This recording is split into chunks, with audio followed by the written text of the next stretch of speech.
Hello दोस्तों, क्या हाल है आप लोगों के? कैसे हैं आप लोग? तो जैसा कि मैंने आपसे प्रॉमिस किया था, आपका एडुकेटर सीएमए अनिरुद्ध गुप्ता हाजिर है आपको प्यार करवाने के लिए आपके फेवरेट सब्जेक्ट के साथ लॉ। अब आप बोलोगे सर फेवरेट सब्जेक्ट तो मेरा कुछ और है। मैंने जैसा आपको बोला था वैसा रिपीट करता हूं। लॉ से आप जब तक ये लेक्चर्स चलने वाले हैं तो जैसे जैसे आप आगे पढ़ते जाएंगे वैसे वैसे आपको इस सब्जेक्ट से प्यार होने वाला है। और ये मेरा वादा है आपसे, धीरे धीरे प्यार को बढ़ाना है और बहुत जल्दी हद से गुजर जाना है। तो अब हम स्टार्ट करते हैं आपका फेवरेट सब्जेक्ट लॉ। और ये लॉ जो सब्जेक्ट है, जैसे कि इसका मैं प्रोनाउंसिएशन कर रहा हूं लव, लव, ठीक है। तो उसी हिसाब से मैं अब आपको एक एक ऐसी ऐसी बारीकियां बताने वाला हूं जो अब तक आपने इतनी बार लॉ पढ़ा होगा वो आज तक आपको मालूम नहीं होगी। अगेन ये मेरा वादा है, आप चाहें तो कहीं पर किसी भी लेक्चर को अटेंड करके देख ले, लेकिन कुछ बारीकियां ऐसी है जो आज भी अधूरी है। अब ये बारीकियां क्यों बता रहे हो सर, क्या ये एग्जाम में आने वाली है? नहीं दोस्तों, आज जो लेक्चर मैं आपको दे रहा हूं ये सिर्फ आपको सब्जेक्ट के बेसिक्स के बारे में बात करेगा। क्यों बात करेगा? क्योंकि ये जो बेसिक्स हैं ये इसलिए इंपॉर्टेंट होते हैं, unless you understand the smaller smaller questions, smaller smaller queries. जब तक ये क्वेश्चंस और क्वेरीज आपके सॉल्व नहीं होंगे ना दोस्तों, तो कहीं ना कहीं अंडरस्टैंडिंग लेवल है ना, वो थोड़ा सा मैच नहीं हो पाएगा। अंडरस्टैंडिंग लेवल मैच नहीं हो पाएगा तो आप कोशिश करोगे सब्जेक्ट को याद करने की, और आप जब ये सब्जेक्ट याद करना चालू करोगे तो मजा नहीं आएगा। ये सब्जेक्ट समझने का है, और जब तक इस सब्जेक्ट में आपका एक्सपर्टाइज नहीं होगा तब तक आप इस सब्जेक्ट को समझ नहीं पाओगे। तो more important is to understand smaller queries, smaller questions. एक एक चीजें बड़े माइन्यूट ढंग से पढ़ना बहुत जरूरी है, और इसीलिए मैं आपका law expert CMA Aniruddh Gupta आपको हेल्प करने के लिए हूं, और आपको बहुत जल्दी लॉ से प्यार करवाने के लिए हूं। और आप जैसा कि जानते हैं, मैं आपको ऑलरेडी बोल चुका हूं, you are interacting with one faculty who is LLM, masters in law, of course bachelors in law तो हूं, और साथ में I am a professional, I am a fellow member of Institute of Cost Accountants of India, who is a merit holder in the examinations. Okay, चलिए, तो मजा आएगा आपको बहुत जल्दी। और अब पढ़ना चालू करते हैं हमारा सब्जेक्ट जिसका नाम है लॉ। चलिए दोस्तों, तो हम पढ़ने वाले हैं हमारा फेवरेट सब्जेक्ट लॉ। क्या होता है लॉ? क्या लॉ के बारे में इससे पहले कभी पढ़ा है? लॉ, कानून, कानून, कानून के बारे में कुछ जानते हो आप? सर, कानून के हाथ बड़े लंबे होते हैं, इतना ही सुना है। सर, कानून अंधा होता है, ये भी सुना है। ये जो आप अभी अभी मुझसे कुछ बातें कर रहे हो, कानून के हाथ बड़े लंबे होते हैं, कानून अंधा होता है, इसके अलावा आप लॉ के बारे में क्या जानते हैं? What do you mean by law? ये एक बेसिक क्वेश्चन है जो आपके जहन में आ सकता है। ये कानून के हाथ लंबे होते हैं, सर फिल्मों में सुना है। सर, कानून अंधा होता है, फिल्मों में सुना है। अच्छा, एक बात और बताओ, अगर मैं आपसे पूछूं, कोई फिल्म अगर आपने देखी हो तो उसमें वो कानून की देवी, वो सफेद साड़ी वाली औरत, हाँ हाँ सर, सर वो जिसकी आंखों में काली पट्टी है, और सर उसके हाथ में एक तराजू है, और सर वो तराजू के दो पलड़े, दो वेइंग, उसमें एक ज्यादा है, इक्वल है। जितने लोगों ने अगर ये लॉ के बारे में अगर सुना है और ये मूवीज देखी हैं, तो मुझे वो आंसर दे, क्या वो दोनों पलड़े इक्वल होते हैं? वो जो वेट्स इक्वल होते हैं कि एक वेट ज्यादा होता है? इक्वल नहीं होते, उसमें से एक वेट ज्यादा होता है, और कानून की देवी की आंख में काली पट्टी होती है। अब मैं आपसे ये पूछना चाहता हूं, सर कानून की देवी, कानून कभी अंधा हो सकता है? सर, कानून जिसके बेसिस पे हम और आप अपने आप को सेफ महसूस करते हैं, तो क्या वो भी अंधा हो सकता है? हो सकता है।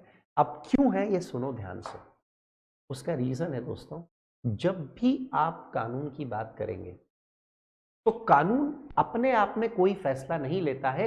जैसा भी फैसला दिया जाता है वो on the basis of evidences, on the basis of facts, on the basis of figures, on the आपने सुना होगा कभी भी जज अपना निर्णय देता है, और जज जब अपना निर्णय देता है, जब भी आप लोगों ने कोई फिल्में देखी हो तो वो निर्णय कैसा देता है? तमाम सबूतों, बयानों के मद्देनजर कोर्ट ये निर्णय ले रही है। मतलब अपनी तरफ से जज निर्णय नहीं ले रहा है, तमाम सबूतों के मद्देनजर, मतलब जो एविडेंसेस आपने मुझे बताए उसके बेसिस पे मैं कोर्ट ये फैसला करती है। समझ में आया? मतलब कानून क्या है? अंधा। क्यों? क्योंकि वो अपने आप से नहीं देखता है, जो उसे बताया जाएगा, जो उसे दिखाया जाएगा, जो उसे सुनाया जाएगा, उसके बेसिस पे वो अपना निर्णय ले लेगा। दोस्तों समझ में आया? तो कानून अंधा है। अब आपने जो दिखाया, अगर आप उसको प्रॉपरली नहीं दिखा पाए, आपके पास एविडेंसेस नहीं है, चलिए आपका जुर्म कबूल हो, ठीक है। लेकिन यही कोई ऐसा निहत्था आदमी जो बोलता है मैंने कोई कत्ल नहीं किया, लेकिन उसके हाथ में खंजर है, उसके हाथ में चाकू पाया गया, और आपने फिल्मों में देखा होगा बिल्कुल फैंटेसी के साथ कि उसके हाथ में चाकू है, वो तो बचाने के लिए गया था, लेकिन अगर वो सबूत पेश नहीं कर पाया तो चार दीवारी के अंदर, जेल के अंदर। और जो इंसान ये प्रूफ कर दे कि मैंने तो कुछ नहीं किया है, तो जबकि उसने ही खून किया है लेकिन उसने प्रूफ कर दिया, तो बाइज्जत बरी, he will be bailed from the court. है मस्त सब्जेक्ट। मतलब अगर आप कुछ करने का प्लान कर रहे हो, किसी को निपटाने का, तो आप मुझसे लॉयर, आई भाई ऐसे लॉयर से आपको संपर्क करना पड़ेगा ना कि सर सबको एविडेंसेस बता दिए मैंने कि ये देखो मैंने मारा, लेकिन फिर भी कोई कुछ नहीं कर सकता। मतलब important is to present law. क्या इंपॉर्टेंट है? क्या आप बता रहे हैं? क्योंकि कानून क्या है? रिपीट करो, कानून अंधा है। और तराजू भारी क्यों है? इक्वल होता ना, सबको सबको इक्वालिटी से देखना चाहिए ना? नहीं, वो इसलिए भारी है कि मुझे जो दिखाया गया तमाम सबूतों और गवाहों के मद्देनजर, उसके हिसाब से मैंने एक पक्ष पे फैसला ले लिया। Getting the point? मतलब हर चीज में मजा आने वाला। मैंने बोला कि बहुत जल्दी प्यार होने वाला, अब ऐसा मत बोलना सर अभी हो गया लव एट फर्स्ट साइट। नहीं नहीं, अभी धीरे धीरे धीरे धीरे प्यार को बढ़ाना है ना? तो क्या समझ में आ गया? अच्छा एक बात और बताओ, जहां पर हम थे, कहां पर हम थे मेरे दोस्तों? मैंने आपसे बोला था कि क्या होता है लॉ, क्या होता है, क्या ये लॉ की जरूरत पड़ती है? सर कानून क्या है? क्या मैं बोल सकता हूं law is a set of rules, law is a set of regulations? क्या मैं ये बोल सकता हूं आप लोगों को law is a set of rules and regulations? क्या हर जगह ये लॉ रहता है? सर ये मैंने देखा है सर, मैं बाइक चलाता हूं तो हेलमेट पहनने की जब बारी आती है तो लॉ की सर मैं कहीं पर पर्टिकुलर किसी हॉस्पिटल में हम जाते हैं तो वहाँ हमें को लॉ फॉलो करना पड़ता है। सर कॉलोनी में रहते हैं तो हम बहुत ज़्यादा वो डीजे वीजे रात में 2 बजे नहीं बजा सकते, सर लॉ की बात है। सर हम किसी को अब्यूज वर्ड यूज़ नहीं कर सकते, सर लॉ की बात है। क्या मैं आपसे पूछता हूँ, क्या लॉ परवेजिव है? परवेजिव मतलब एप्लीकेबल एवरीवेयर, क्या हर जगह एप्लीकेबल है दोस्तों? सर हर जगह तो है, लेकिन मैं बताऊं मेरे घर में नहीं है। घर का तो मैं बेताज बादशाह हूं ना सर, घर में नहीं है सर। क्या घर में भी एप्लीकेबल होता है? सोचिए, घर में भी एप्लीकेबल होता है। मालूम क्यों? सोचो, क्या रात में बिना बताए आप घर से जा सकते हो? नहीं सर। मरवाओगे क्या? अच्छा रात में 2 बजे घर पे आ सकते हो, फोन स्विच ऑफ है आपका, घर पे किसी को बोला नहीं, 2 बजे आऊंगा, मेरी इच्छा, मेरी मर्जी, कर सकते हो। क्योंकि अगली बार फिर जाने को ही नहीं मिलेगा। क्या एक दिन आपने बहुत अच्छा काम किया और आपने अच्छे मार्क्स लाए और आपके पापा आपसे क्या बोल रहे हैं मालूम है? शाबाश बेटा, कीप इट अप। तो क्या कल से पापा को एक अच्छा टेंडर मिल गया तो आपने बोला अरे क्या बात कर रहे हो पिताजी, शाबाश, जबरदस्त, बेहतरीन? नहीं कर सकते ना। तो ये शाबाश नहीं कर सकते, रात में 2 बजे नहीं आ सकते, ये क्या है दोस्तों? क्या मैं बोल सकता हूं these are all rules and regulation, these are set of rules and regulations जो आपको आपके घर में फॉलो करने पड़ते हैं? लेकिन चूंकि ये जनरली एप्लीकेबल नहीं होता है तो यहां पर किसी सरकार को बनाने की जरूरत नहीं है। आपके घर के सरकार कौन होंगे? आपके घर के सरकार अगर दादाजी दादी जी, नाना जी, नानी जी हैं तो वो होंगे, और या फिर अगर आप न्यूक्लियर फैमिली में हैं तो आपके पिताजी भी हो सकते हैं। पिताजी ने बोल दिया रूल है खाना खाते समय टाइम पे आना है, रूल है रात में 10 बजे बाद किसी को नहीं जाना है, रूल है कोई मेहमान के साथ बदतमीजी नहीं करनी है। ये सब छोटे छोटे रूल्स हैं। Can you get my point? Law is pervasive, हर जगह लगता है। सर हमारे दोस्तों में कुछ नहीं लगता, मैं तो कुछ भी बोल देता। फिर भी क्या हर दोस्त का क्राइटेरिया अलग है? क्या सबसे एक जैसी बात कर सकते हो? नहीं। तो कभी कभी आप अपने बीच में भी कुछ रूल्स एंड रेगुलेशंस डेवलप करते हैं, that is basically law for you. लेकिन अब हम बात करते हैं हमारी पब्लिक के हिसाब से, हम बात करते हैं इंडिया के हिसाब से, हम बात करते हैं वर्ल्ड के हिसाब से। तो व्हाट इज लॉ? अगर मैं जनरली बात करूं तो law is a set of rules and regulations. ये हमारी बात होगी। क्लियर है? सर एक बात और पूछनी है सर। सर मेरे को बहुत क्वेश्चंस है, मजा तो बहुत आ रहा है, लेकिन मेरे क्वेश्चंस आंसर करते जाओ, क्योंकि आपने बोला है प्यार करने के लिए समझना जरूरी है। क्या बिना समझे हम किसी से प्यार करेंगे? ये कोई कैटरीना का प्यार थोड़ी ना, आलिया का, कि मुझे देखा और प्यार हो गया। अरे ये बात तो जिंदगी बिताने वाली है, उसके साथ रहोगे, समझोगे और फिर शादी करोगे। तो अब सर मुझे तो बहुत पसंद आ रही है सर ये लॉ वाली लड़की। अगर फीमेल्स मेरे से पढ़ रही हैं तो लॉ वाला लड़का, ठीक है। लॉ को हम दोनों सेंस में यूज कर सकते हैं। चलिए, तो एक क्वेश्चन सर मेरे मन में और आया। क्या सर? सर मुझे एक चीज बताओ ना प्लीज। सर ये कानून, सर ये कानून क्यों बनता है सर? Why sir? क्यों? सर मजा नहीं है सर? क्या हर जगह कानून कानून कानून लगा रखा है, नहीं अच्छा लगता ना सर? नहीं, हमें हेलमेट लगाना नहीं पसंद ना। क्यों? वाई? सर लॉ की जरूरत क्या थी? इनको कोई काम नहीं है सर, हर चीज के लिए लॉ बना दिया। We are enjoying ourselves sir. रात में हम 3 बजे डीजे बजाएंगे, हम रोड पे बेइंतहा मस्ती करेंगे, क्या प्रॉब्लम है पड़ोसियों को? मैं आपसे पूछता हूं, क्या लॉ की जरूरत है? Why is law? वाई? क्यों जरूरत है लॉ की? लॉ की जरूरत इसलिए है मेरे दोस्तों, क्योंकि अगर लॉ नहीं होता, if there would be no law, तो मालूम क्या होता?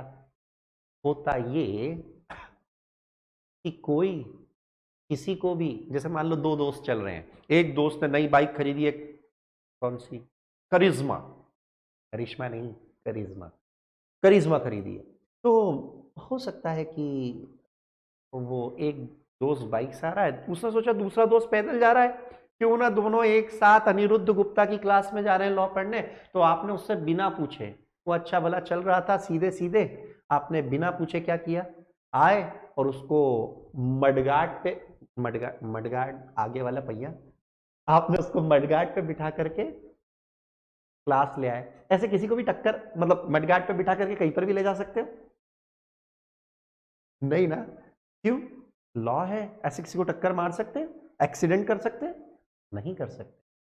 लॉ नहीं होता तो कोई किसी को कहीं भी ले जाता मडगार्ड पे बिठा करके।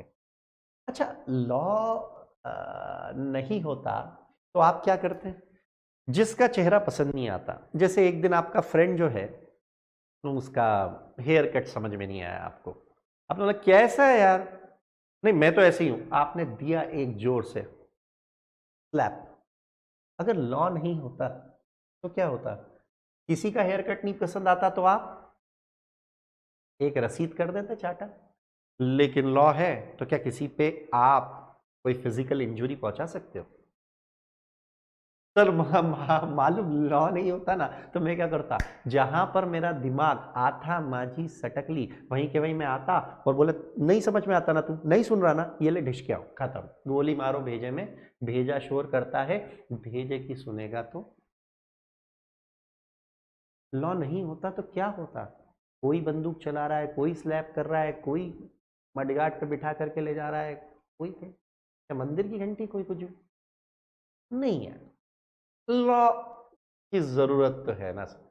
अभी आराम से हम पढ़ाई कर रहे हैं, अभी लॉ नहीं होता तो कोई भी आकर के यहीं पर डांटना चिल्लाना, हमारी क्लास में आकर के पत्थर फेंक देता। लॉ है। और लॉ क्यों है, इसका आंसर अगर मैं आपको दूं तो लॉ इसलिए है because there is a need of public welfare. किस चीज की नीड है मेरे दोस्तों? पब्लिक वेलफेयर की, आम जनता के उत्थान की जरूरत है, इसलिए लॉ है।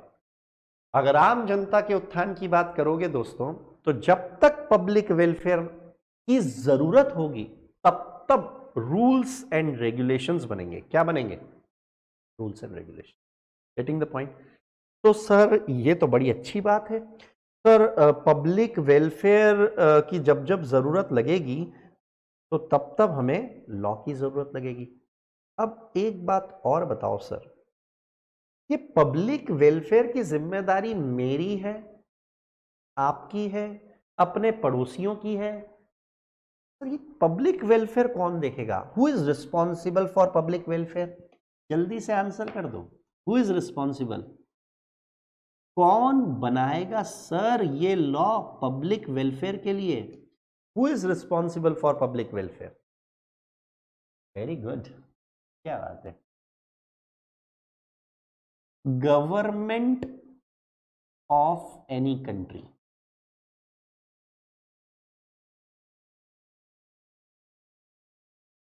यस और नो?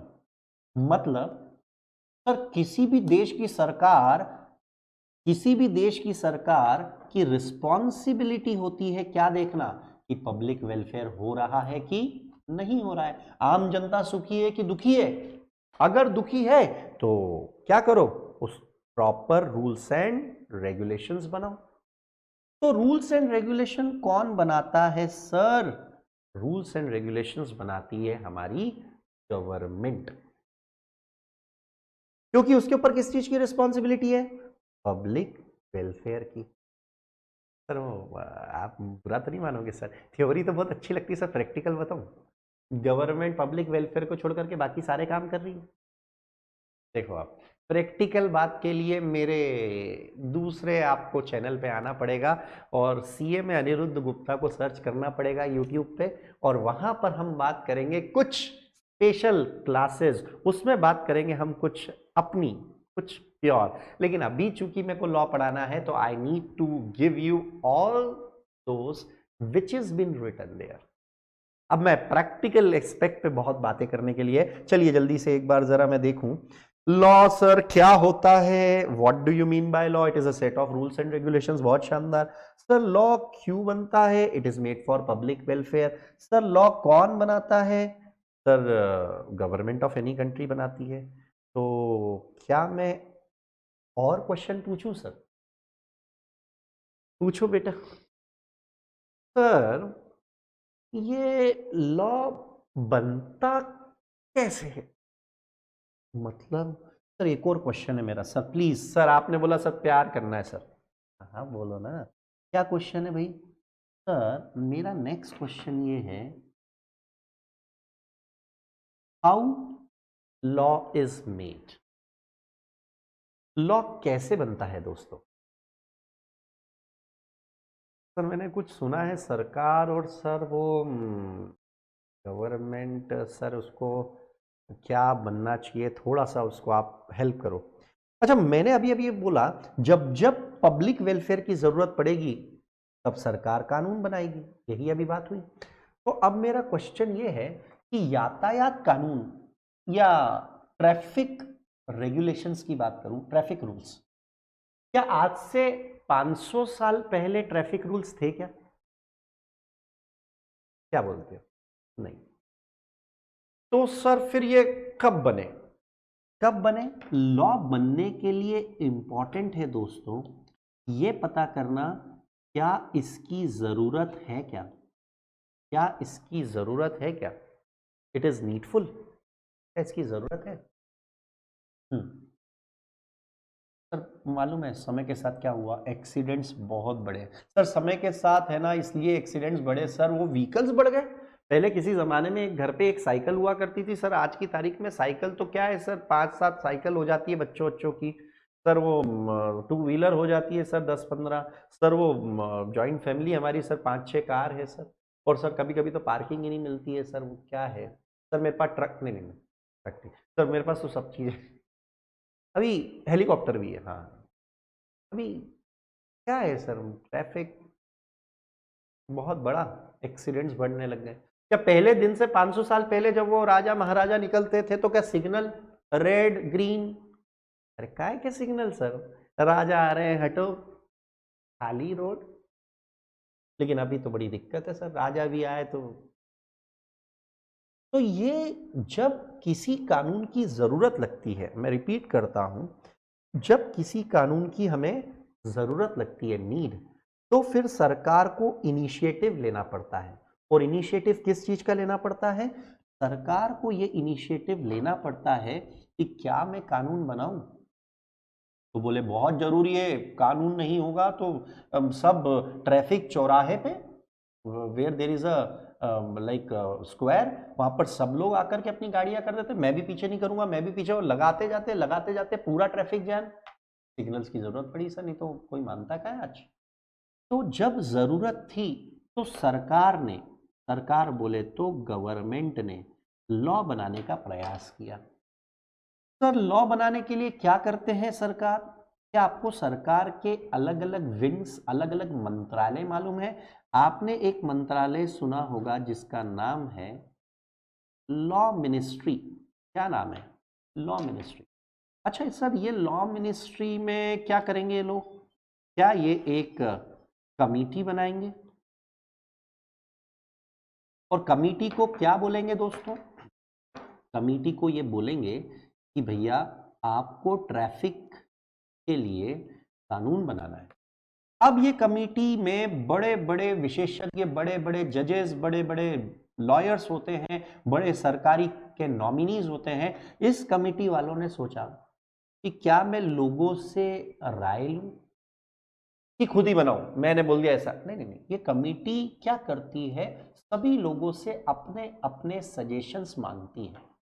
और सजेशंस मांगते समय जब जब लोग सजेशन देते हैं, public, teachers, lawyers, doctor, CA, जजेस एक्सेट्रा, सब लोग अपने अपने सजेशंस देते हैं। किसी ने बोला मेरे हिसाब से 50 रूल होना चाहिए, किसी ने बोला मेरे हिसाब से 80 रूल्स होने चाहिए, किसी ने बोला मेरे हिसाब से 170 रूल होना चाहिए, किसी ने बोला सर मेरे हिसाब से 5 रूल बनाओ, किसी ने बोला नहीं सर 8, किसी ने बोला ये, किसी ने बोला 250। सब लोगों ने अपने अपने अपने अपने सजेशंस दिए। अब इस कमेटी के पास बहुत सारे सजेशंस आ गए। इन सजेशंस को वो समझेगी। मैंने बोला था कि जो आपको कभी भी लॉ पढ़ने को आज तक नहीं मिला है, कितने भी लोगों ने आज तक आपको पढ़ाया होगा, जो आपको आज तक पढ़ने को नहीं मिला है, आज लॉ के बेसिक्स, लॉ के क्वेश्चंस, लॉ में मजा आने वाला है सर। मेरा फेवरेट सब्जेक्ट थोड़े दिन में लॉ बनने वाला है, मैंने बोला था ना। देखो सजेशंस मिलेंगे, और जब ये सजेशंस आप लोगों को मिल गए तो आप इन सजेशंस को लोगे और तैयार करोगे क्या? एक एक्सपोजर ड्राफ्ट। क्या तैयार करोगे मेरे दोस्तों? Exposure draft. और जब ये एक्सपोजर ड्राफ्ट आपने तैयार कर दिया तो फिर ये exposure draft in the form of a bill, यह exposure draft in the form of a bill रखा जाएगा किसके सामने? पार्लियामेंट ऑफ इंडिया, संसद, पार्लियामेंट ऑफ इंडिया, आप अच्छी तरीके से जानते हो, हमारे पार्लियामेंट, हमारे भारत की पार्लियामेंट की बात करें, बोथ हाउस होते हैं। एक हाउस होता है लोकसभा, एक हाउस होता है Rajya Sabha. Getting the point? Lok Sabha as well as Rajya Sabha. चलो, बोथ हाउस ऑफ पार्लियामेंट होते हैं, एक लोकसभा और दूसरा राज्यसभा। जब ये बिल रखा जाता है पार्लियामेंट में, जब ये बिल कहाँ रखा जाता है? पार्लियामेंट में। तो फिर क्या होता है? पार्लियामेंट या तो इस बिल को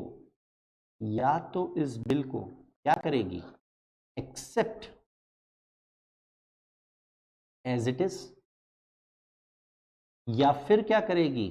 पार्लियामेंट इस बिल को रिजेक्ट करेगी दोस्त, with some alteration, with something.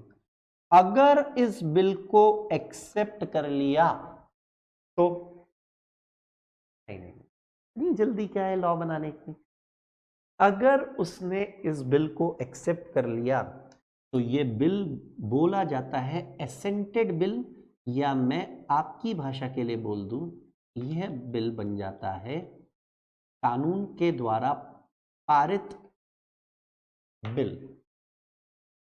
ये एक्सेप्टेड बिल को अब क्या करना पड़ेगा? लॉ बनाने के लिए इस बिल को रखना पड़ेगा किसके सामने? हमारे देश के राष्ट्रपति, प्रेसिडेंट ऑफ इंडिया के सामने। वो प्रेसिडेंट ऑफ इंडिया जिस समय उस बिल पे अपने साइन और हमारे भारतीय संविधान की सील लगा दे, जिस दिन वो ये काम कर दे, उस दिन ये बन करके तैयार होगा आपका लॉ, आपकी एक्ट, आपकी स्टैट्यूट। क्लियर है सर? मजा आ रहा है, सही बोलूं तो? कैसे कैसे कैसे, एक बार वापस सर वापस प्लीज। चलिए वापस, कहाँ से चले थे, कहाँ के लिए, ये खबर नहीं थी मगर कोई तो सिरा, है ना? नहीं सुनते? यूट्यूब पे मेरे लिंक्स देखिएगा आप, Facebook page Aniruddh Gupta official, उसमें देखिएगा क्या क्लास में रेगुलर। अब आपकी क्लास में भी तो गाना सुनाना पड़ेगा मुझे, उसके बिना मज़ा थोड़ी ना आएगा। प्यार करवाना है भैया लॉ से, ऐसा थोड़ी ना चलेगा ऐसे। चलिए, कैसे लॉ बनता है? जब लॉ की ज़रूरत होती है तो फिर गवर्नमेंट लॉ मिनिस्ट्री क्या बनाती है? कमेटी। कमेटी क्या लेती है? सजेशंस। सजेशंस जो मिले हैं उसको ले करके जो चीज़ लेनी है उन चीज़ों में से लेती है और अपनी तरफ से क्या बनाती है? Exposure draft. एक बार एक्सपोजर ड्राफ्ट बनता है तो पार्लियामेंट में रखा जाता है, लेकिन पार्लियामेंट में रखने के लिए क्या? In a form of a bill. और वो बिल कहाँ रखा जाएगा? Lok Sabha as well as Rajya Sabha. अगर वो बिल एक्सेप्ट हो गया तो वो क्या बनेगा? Accepted bill. और फिर कहाँ रखा जाएगा? कहाँ रखा जाएगा? President of India. प्रेसिडेंट उस पर साइन सील कर दे तो वो बन जाएगा आपका लॉ। Clear sir? क्या होता है कानून, ये भी देखा। क्यों होता है कानून, ये भी देख लिया। क्या कौन बनाता है कानून, ये भी देख लिया। क्या कैसे बनता है कानून, क्या ये भी देख लिया। क्या सर और कौन से क्वेश्चन? पूछो भाई, वो तुम्हारा दोस्त, वो पीछे वो क्या बोल रहा है उसकी तो सुन लो। तुम्हारा दोस्त वो पीछे बैठा, पप्पू पप्पू, वो बोल रहा है कि सब बता दिया तुमने, क्या होता है कानून, क्यों होता है, कौन बनाता है, कैसे बनता है। तो वो ये पूछ रहा है कि ये कानून दिखता कैसे है, ये कानून दिखता कैसे है। ऐसे क्या दिखता है? पढ़ लो, वहां पर बुक में लिखा हुआ है, ऐसे ही दिखता होगा। क्या तुम बिल्कुल वैसी हो जैसा मैंने सोचा था? कानून जब पढ़ोगे ना तो उसको पढ़ने के लिए उसको देखना जरूरी है। मैंने बोला ना प्यार करने के लिए समय, तो देखना जरूरी है। सर लॉ दिखता कैसे है ये भी बताओ। तो चलो अपन एक क्वेश्चन का और आंसर देते हैं आपके दोस्त को। बहुत बड़ी स्लाइड बन रही है साहब। How do law look like? मैंने बोला ना अब तक जो ना हुआ है होने को है, वरना दिल क्यों धड़कता, सांसें क्यों रुकती, नींदें मेरी क्यों आती। ये देखो ये क्वेश्चन अपन ऐसे ही तो प्यार होना है। अभी मालूम चले कि क्या है ये सर, ये क्वेश्चन हमारे को कोई बताता ही नहीं है। बताना जरूरी है। मालूम क्यों? क्योंकि जब तक आपको ये नहीं मालूम होगा कि लॉ दिखता कैसे है, तब तक आप उसको सिर्फ याद करोगे। जैसे आपसे कोई पूछे क्या होता है section, subsection, clause, sub clause, क्या होता है प्रोविजो, क्या होता है एक्सप्लेनेशन, क्या होता है प्रीएम्बल, बस कुछ नहीं हो तो बस वो सर वो उसमें हमारे बुक में लिखा हुआ था, मॉड्यूल में लिखा हुआ था एज पर सेक्शन 2 सबसेक्शन फलान। भाई सबसेक्शन कैसे दिखते हैं? लॉ में कहाँ लिखे होते हैं? क्लॉज कैसी दिखती है? लॉ में कहाँ लिखी होती है? तो how do law look like? चलिए अगर अपन बात करें लॉ कैसे दिखता है, तो इसको अपन एक थोड़ा सा जरा इधर एक पूरा फॉर्मेट बना लेते हैं। ये अपन एक फॉर्मेट बनाते हैं। ये फॉर्मेट नहीं है जैसे आप एक बुक पढ़ते हो ना, बचपन से बुक्स पढ़ते आए हो, वैसे ही अगर हम बात करें तो ये भी क्या है, ये भी एक प्रकार की बुक है। मतलब बुक मतलब प्रिंटेड, इसको हम एक्ट बोलते हैं, लॉ बोलते हैं। तो ये भी एक बुक है, लेकिन बुक दिखती कैसी है, मतलब उसमें सीक्वेंस कैसा होता है वो समझा रहा हूं मैं। सबसे ऊपर अगर हम बात करें तो लिखा होगा एक्ट का नाम। क्या लिखा होगा? एक्ट का नाम। जैसे उदाहरण के लिए हम पढ़ रहे हैं द इंडियन कॉन्ट्रैक्ट एक्ट, छोटा लिख दूं, द इंडियन कॉन्ट्रैक्ट एक्ट 1872। ठीक है, और छोटा कर देते हैं इसको, ये इरेजर, ठीक है, ठीक है,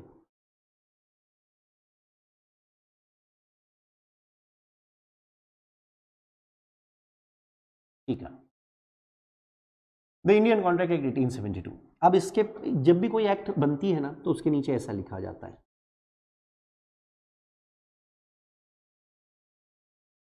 इसका मतलब क्या होता है मालूम है? 1872 का जो ईयर है उसमें बहुत सारी एक्ट बनी थी, लेकिन ये कौन से नंबर वाली है? 8th, 8वें नंबर की जो एक्ट है उसका नाम है टीका, द इंडियन कॉन्ट्रैक्ट एक्ट 1870। ऐसा दिखता है। हाँ मैं बता रहा हूं लॉ कैसा दिखता है। फिर यहां पर एक डेट लिखी होती है, जैसे 1 सितंबर 1872। क्लियर है? अब अगर मैं बात करूं ये 1 सितंबर 1872, तो ये क्या है सर? ये वो डेट है जिस दिन से ये कानून लगा, जिस दिन से ये कानून अप्लाई हुआ, ये डेट लिखी होती है। सर मतलब इसका मतलब कानून बनता कब है, कानून लगता कब है, दोनों। सर एक और क्वेश्चन, सर ये कानून, अच्छा चलो चलो पहले पहले ये वाला क्वेश्चन सॉल्व कर लेते हैं, दिखता कैसे। हाँ इस पे आ जाता हूं, इसमें नेक्स्ट क्वेश्चन। हाँ नेक्स्ट, अब क्या दिखेगा सर? मेरा आपसे ये कहना है मेरे दोस्तों, अगर मुझे आपको ये बताना है कि यह लॉ दिखता कैसे है, तो क्या मैंने बोला ये एक प्रकार की बुक है जिसमें बहुत सारे अलग अलग रूल होंगे, तो क्या इन रूल्स को चैप्टर्स में कभी भी कोई बुक पढ़ते हो तो क्या इंडेक्स दिखता है? इंडेक्स, वो पहला पेज, वो प्रीफेस के बाद जिसमें आपको बताया जाएगा पेज नंबर दिस पे ये वाला चीज होगी, सर वो चैप्टर नंबर 2 में यहां से यहां तक होगा, चैप्टर नंबर 3 में यहां से यहां तक होगा, चैप्टर्स। तो क्या पूरे रूल्स को चैप्टर्स में बाइफरकेट करना पड़ेगा? हाँ, क्योंकि क्या होता है जब भी किसी एक्ट को बनाते हैं तो उसमें अलग अलग चैप्टर्स होते हैं। अगर किसी इंसान को कोई पर्टिकुलर चीज से रिलेटेड डाउट है तो क्या वो पूरा पढ़ेगा? नहीं, वो डायरेक्ट क्या करेगा, वो अपनी क्वेरी लेकर के जाएगा और वो बोलेगा सर मेरा डाउट कंसीडरेशंस के लिए है, मेरा डाउट ऑफर एंड एक्सेप्टेंस पे, मेरा डाउट तो सर वॉइड एग्रीमेंट पे। ये सारी टर्मिनोलॉजी यूं ही बोल रहा हूँ, कॉन्ट्रैक्ट एक्ट की पढ़ा नहीं है, लेकिन मैं बता रहा हूँ अलग अलग। तो सर कॉन्ट्रैक्ट एक्ट नहीं पढ़ा तो हमको कोई प्रैक्टिकल एग्जाम्पल लो ना। प्रैक्टिकल एग्जाम्पल, एक्ट का नाम बदल देते हैं, इंडियन कॉन्ट्रैक्ट एक्ट तो पढ़ा नहीं है। अपन एक काम करते हैं, प्रैक्टिकल एग्जाम्पल में रामायण। रामायण भी जितने लोगों ने पढ़ी होगी तो क्या अलग अलग पार्ट में बाइफरकेटेड है? किष्किंधा कांड, सुंदर कांड, ये कांड, कांड मतलब वो नहीं जो आप समझते, रामायण की बात कर रहा हूं, it is a chapters you know. तो क्या इसके हिसाब से अलग अलग चौपाई, अलग अलग सारे, अपन तो बाद में सेक्शंस बोलेंगे, लेकिन अभी ये अलग अलग होगी। हाँ, क्या अगर अपन मान लो फॉर एग्जांपल बात करें श्रीमद् भगवत गीता की, हम बात करें कुरान की, हम किसी की भी बात करें, तो क्या श्रीमद् भगवत गीता को भी क्या अध्याय में बांटा गया है, चैप्टर्स? और उसके अंदर फिर तो यहां पर भी अगर हम बात करेंगे कोई भी एक्ट की, जैसे हमारे एग्जाम्पल में टीका है, तो क्या इसमें अलग अलग चैप्टर्स होंगे? फॉर एग्जाम्पल चैप्टर नंबर 1, फिर बाद में आएगा चैप्टर नंबर 2, लेकिन चैप्टर नंबर 1 में फिर अगर हमको देखना है कि सर इस पूरे टीका में कितने सेक्शंस हैं, अभी अपने को नहीं मालूम, लेकिन मैं एग्जांपल के लिए बोल रहा हूं, अगर इस पूरे एक्ट में 238 सेक्शन है, आज देखा जाए प्रैक्टिकली तो 266 है, लेकिन अब कोई मतलब नहीं है, कितने सेक्शंस हैं, 238 तक पढ़ते हैं हम। तो 238 सेक्शंस को क्या हमें चैप्टर्स में बाइफरकेट करना पड़ेगा? हाँ, तो चैप्टर 1 जो भी होगा बेसिक्स का, प्रिलिमिनरी, उसमें फिर क्या आएंगे, अलग अलग रूल्स। रूल्स मतलब क्या मैं बोल सकता हूँ, सेक्शन, अलग अलग सेक्शन 1, सेक्शन 2, एक्सेट्रा एक्सेट्रा। लेकिन सर हमें सेक्शन 2 समझाते समझाते सर हमारा सेक्शन 2 फॉर एग्जांपल, उदाहरण के लिए डेफिनेशंस का था, परिभाषा, तो क्या एक परिभाषा है पूरी एक्ट में? नहीं, ज्यादा है। तो क्या हम बोल सकते हैं अगर हम समझाते समझाते हमें ज़रूरत लगे तो क्या हम इसके अंदर और भी बहुत सारी परिभाषाएं लिख सकते हैं? हाँ, कैसे लिखेंगे सर?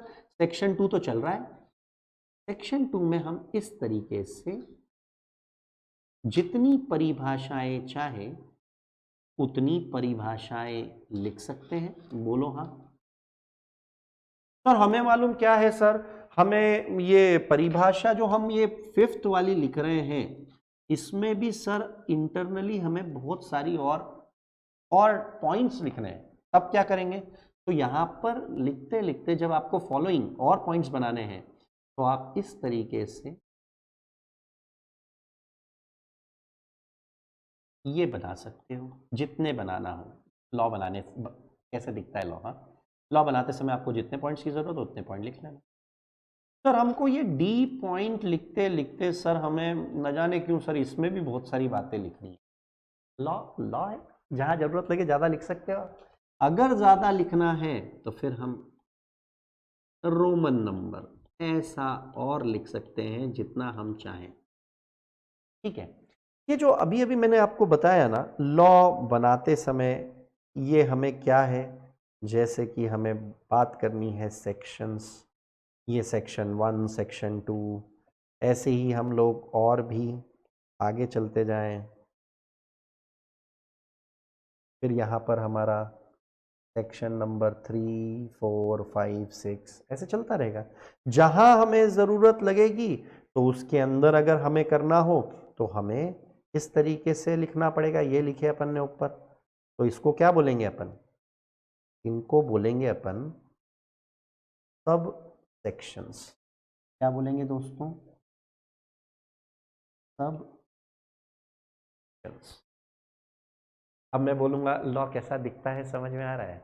हाँ सर, अब पक्का मालूम है। हमें अभी हम बताएं कैसा दिखता है सर। अगर मान लो कि ऐसा न्यूमेरिक में होना सर, ऐसा इस तरीके से, तो हम उसको पढ़ते हैं सर। अरे वाह मेरे दोस्त। सर हम एक और बात बताएं, किसी भी सेक्शंस में हमको कभी जरूरत लगे ना तो हम ऐसे ब्रैकेट बना करके लिख सकते हैं। इसको हम मालूम क्या बोलते हैं सर? सबसेक्शन। वाओ सर और एक बात और सर, इसके नीचे सर ये सबसेक्शन 5 के अंदर ये ABCD और हमारी इच्छा होगी और पॉइंट ऐड करने की, तो ABCD EF GH IJK, तो उस केस में हम इसको क्या पढ़ेंगे दोस्तों? इनको हम बोलेंगे दोस्तों क्लॉजेस। क्या पढ़ेंगे? क्लॉजेस। और सर ये रोमन नंबर को क्या पढ़ेंगे सर हम? सब क्लॉजेस।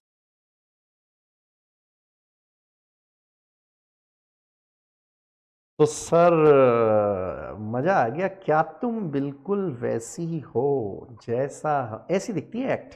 हाँ, सबसे पहले आता है एक्ट का नाम, और एक्ट के नाम के नीचे, अच्छा एक चीज तो और बताई नहीं मैंने आपको, इसके बीच में यहां पर प्रीएम्बल। प्रीएम्बल क्या होता है sir? Preamble is the objective for the act. जिस चीज के लिए एक्ट बनाई जाती है, आखिरकार वो उद्देश्य क्या है, व्हाट इज द प्रीएम्बल। तो प्रीएम्बल क्या होता है? Preamble is the objective of any act. Clear है? फिर डेट हो गई सर, जिस दिन से लगा। फिर सर सेक्शन कैसे दिखते हैं? सर सेक्शन ऐसे दिखते हैं जैसे कि न्यूमेरिक्स होते हैं, बिल्कुल मस्त। सब सेक्शन सर वो ब्रैकेट में, सर ब्रैकेट में ये न्यूमेरिक्स होते हैं। फिर सर क्लॉज कैसी दिखती हैं? ये रही क्लॉज, अल्फाबेट्स ब्रैकेट के साथ। सर वो ये अल्फाबेट स्मॉल होंगे कि सर वो कैपिटल? क्लॉज वाले जो अल्फाबेट होते हैं वो हमेशा स्मॉल अल्फाबेट्स होते हैं। सर सब क्लॉज कैसी दिखती है sir? Roman numbers. Any doubts? नहीं है? अच्छा, तो चलो जरा मुझे आंसर दो तो मेरे दोस्तों। ये मैं कलर बदल देता हूं, मुझे आंसर दीजिए मेरे दोस्त। ये ऐसा लिखा हुआ है आपके बुक्स में, आपके स्टडी मटेरियल में, आपके नोट्स में, जिसको आप पढ़ रहे हैं।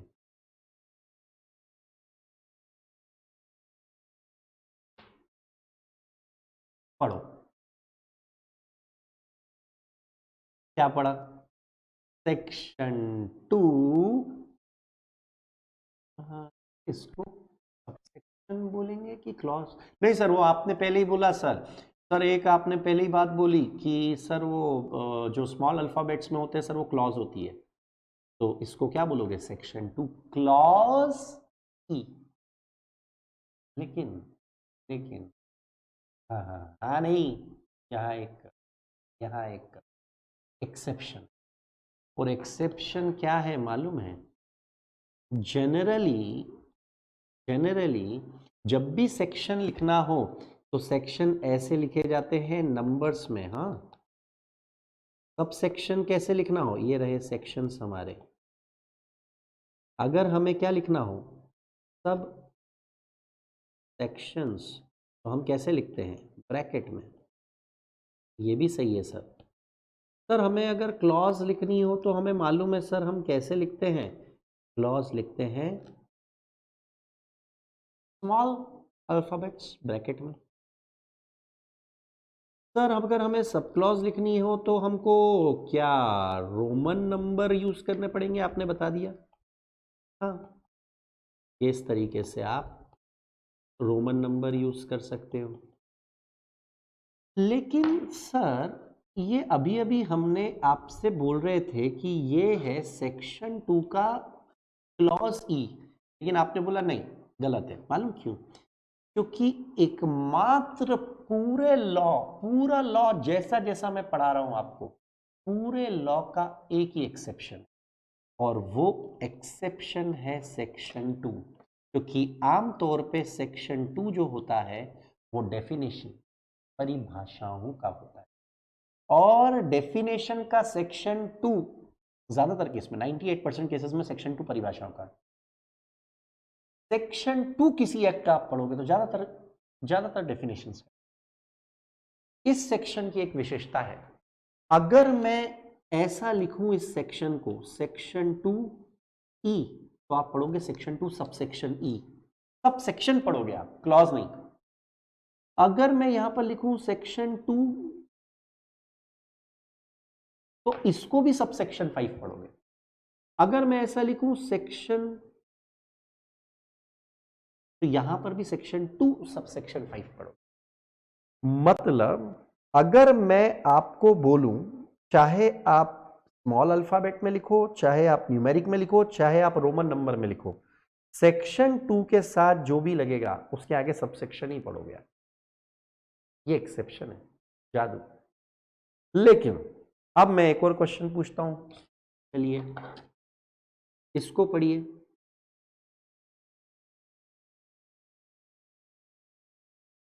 आपके मॉड्यूल में, आपके नोट्स में, आपकी बुक्स में, आपके स्टडी मटेरियल में ऐसा लिखा है और उसके आगे पूरी गाथा लॉ, तो क्या पढ़ोगे?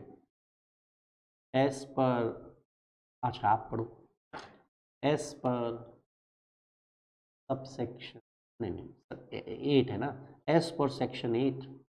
फिर सर ये न्यूमेरिक में सब सेक्शन 1, सर ये रोमन नंबर में मतलब क्लॉज नहीं, क्लॉज तो सर उसमें होती है स्मॉल अल्फाबेट, सब क्लॉज, हाँ सर सब क्लॉज 4, बिल्कुल सही।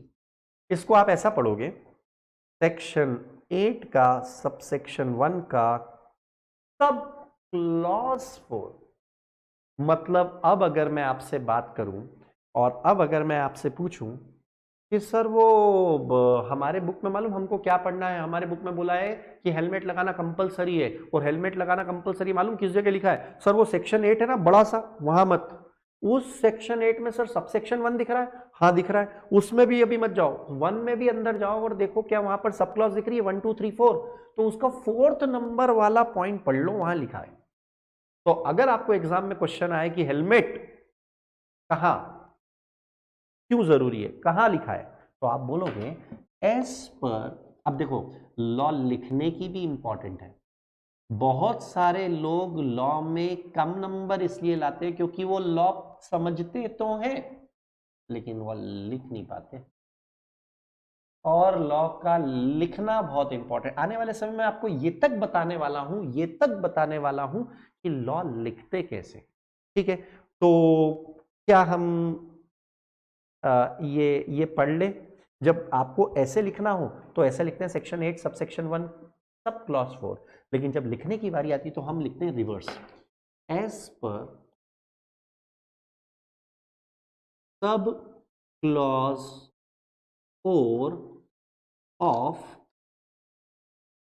सब सेक्शन 1 ऑफ सेक्शन 8, ये होता है रिवर्स स्टाइल ऑफ राइटिंग। क्यों? क्योंकि जब लिखना है तो उल्टा लिखना पड़ेगा, लेकिन अगर सिर्फ न्यूमेरिक में लिखना हो तो सीधा लिखना। क्लियर है? तो लॉ लिखते कैसे हैं ये क्लियर हो रहा है।